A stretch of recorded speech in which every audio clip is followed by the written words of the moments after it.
Cruz, engineer for Meek Mill. I was at Full Set for a year. They only had like, I got into like the last engineering associates program. I just really needed, basic information to just kind of get going or whatever. So I didn't need a extended program. So I just went there for the year. Just came to New York, grinded it out, internship, rocked the mic studios. I got connected through that. The rest is history, basically.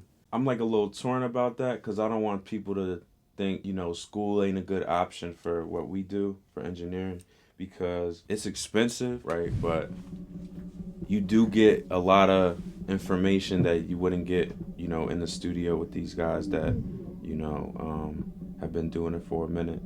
But at the same time, if I could do it over again, if I could just jump straight in the studio, most of what I learned was hands-on, And I was blessed because when I got in Rock the Mic, it was like Guru would come through, Marcos, Rihanna's engineer, Juice, who's now Nicki's engineer. So, and Stargate was the in-house. Stargate, they did they got mad hit records if you just Google them like crazy portfolio. But like being in the studio with people that are great in their field, so I'm just soaking up the game or whatever, and like most of what I learned, was definitely hands-on. So I'm torn because I learned a lot in school that came back and I was like, okay, I remember this from when we were in class or whatever, but the internship was major. But I wouldn't have got the internship if, I didn't have the education behind it. So I've been engineering for a while now. Like it started just how everybody else starts off. Like nowadays you can engineer out of the crib. So, I got like the little M box. At the time it was an M box, and was just engineering in the crib. I didn't know how to do none of that. Like it took an hour just to figure out where the play button was at, like the transport. Now that's like 2 seconds.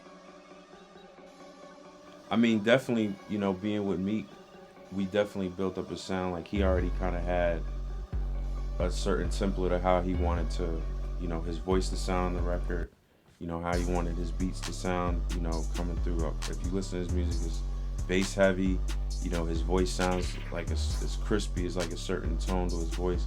And that came with time. Like initially we would just use whatever the studio had, like the equipment they had.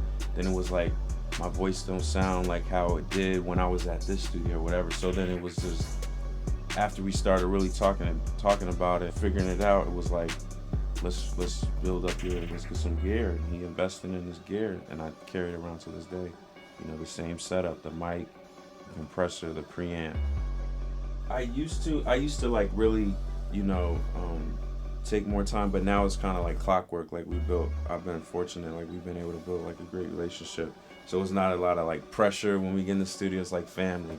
So I don't really do too much. Like the main thing, and this is what I'll tell every engineer, is like whenever you go into a room, especially if you move into new rooms a lot, you just want to make sure when you get in there, you know where your things is at. Like you get everything plugged in. Make sure you do a mic check. Make sure everything's crispy, coming through clear. Nothing too crazy. I don't have any rituals or nothing like that. I mean, you gotta think, right? Like I came from dropping everything. Like I was on the corporate hustle to drop everything and say, I'm gonna focus on music. Imagine like, the impact of your family, your friends, everybody looking at you like, I'm gonna support you, but I don't really know what that's gonna.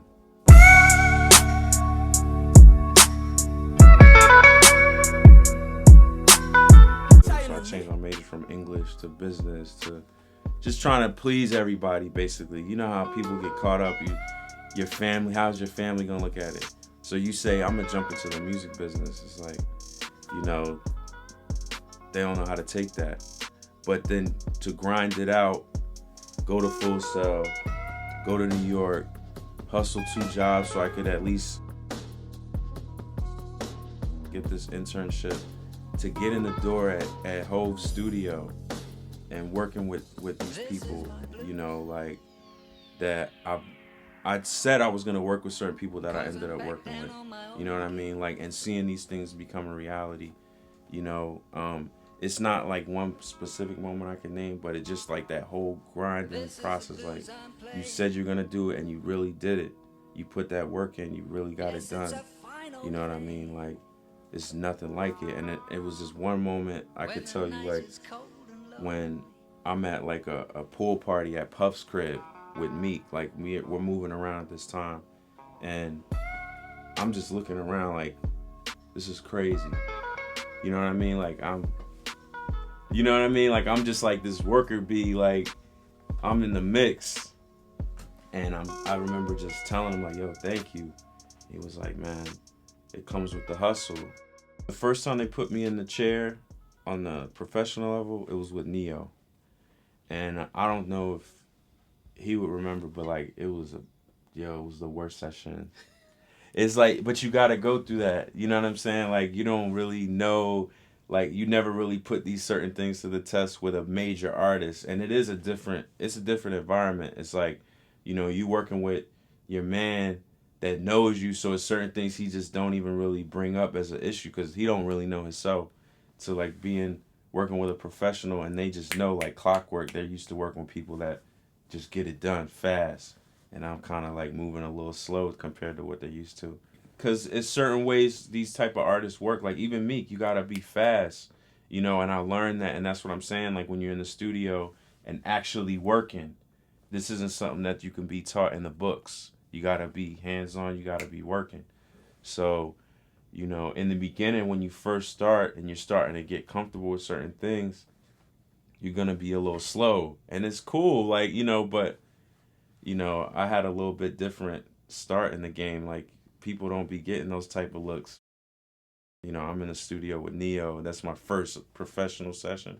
But I respect that it's people like Fabian and Guru that really grinded it out to get the credits that they got and to get the work in that they got. They had to start somewhere.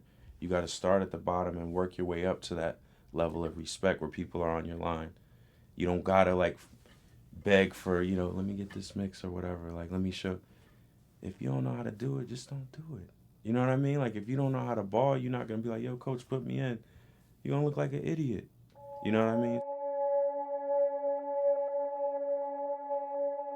Yeah, so the company, actually break it down, started when I was in Atlanta. It started off me putting together showcases for local artists in Atlanta. While I was in college, I had an opportunity to do like a little local TV show, and I had a lot of like spoken word artists, like R&B, any type of people just trying to come up and get into music and stuff like that.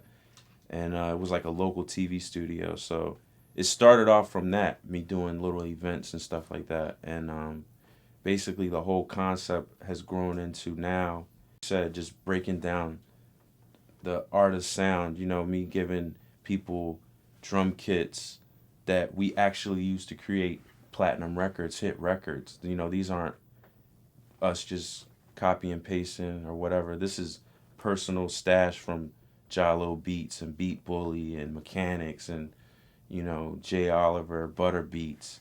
Nick Papp just got on. He got his own kit. That sound that he's been creating that people are going crazy about. These are real sounds that we give people, so we have our template. And when I put up our template, that's basically like for people that know engineering. As soon as you get in the booth, it's going to sound a certain way. So, we offer those type of tools. And when I first was going to put out the template, I was like, I'm gonna give him everything. Like I had to talk to Meek, like, yo, this our whole. I'm trying to give this to the people. He's like, give it to him. You know what I mean? Because at the end of the day, it offers them a way to learn how to get their sound better. But at the same time, they gotta learn that the presets and stuff and how to adjust it to fit their voice. So it breaks down that whole concept of, the recording process, the production process, down to the kick drum. You know what I mean? Like we give them those tools to help, shape their sound. And that's my new thing is upgrade your sound, because from the rip, you add our drums to what you had, I guarantee you it sounds better. Like I say, respect the process. Just I came from intern and rock the mic, and people seeing me, you know, making runs, making food runs, going back and forth to the studio, stuff like that. So people have seen me in that helper role, like, you know, like that ground up type role, to now working with Meek and being a big part of his music. You hear certain things in the records where you're like, I wish I could have did that different. I wish I would have turned that up. You know, stuff like that. You know, it's the same thing with anything else. You know, when you're an engineer and you're trying to come up and you're trying to learn, start from ground zero. Learn every little thing, and you know, practice as much as possible. I'm still to this day, like I said, there's engineers that have worked with everybody. Like Fabian has a checklist on the back of his card. You said he still to this day studies people that he looked to as that are better than him. One day, Meek could be like, "Yo, there's this other guy. We're gonna get him to record." You know, it's always gonna be somebody better than you. That because of that humble spirit and them just grinding and working and putting in more work than you, you gotta stay ahead. You gotta keep humble, stay humble, keep working, keep grinding like somebody's after your job. You know what I mean? Like that's, you know.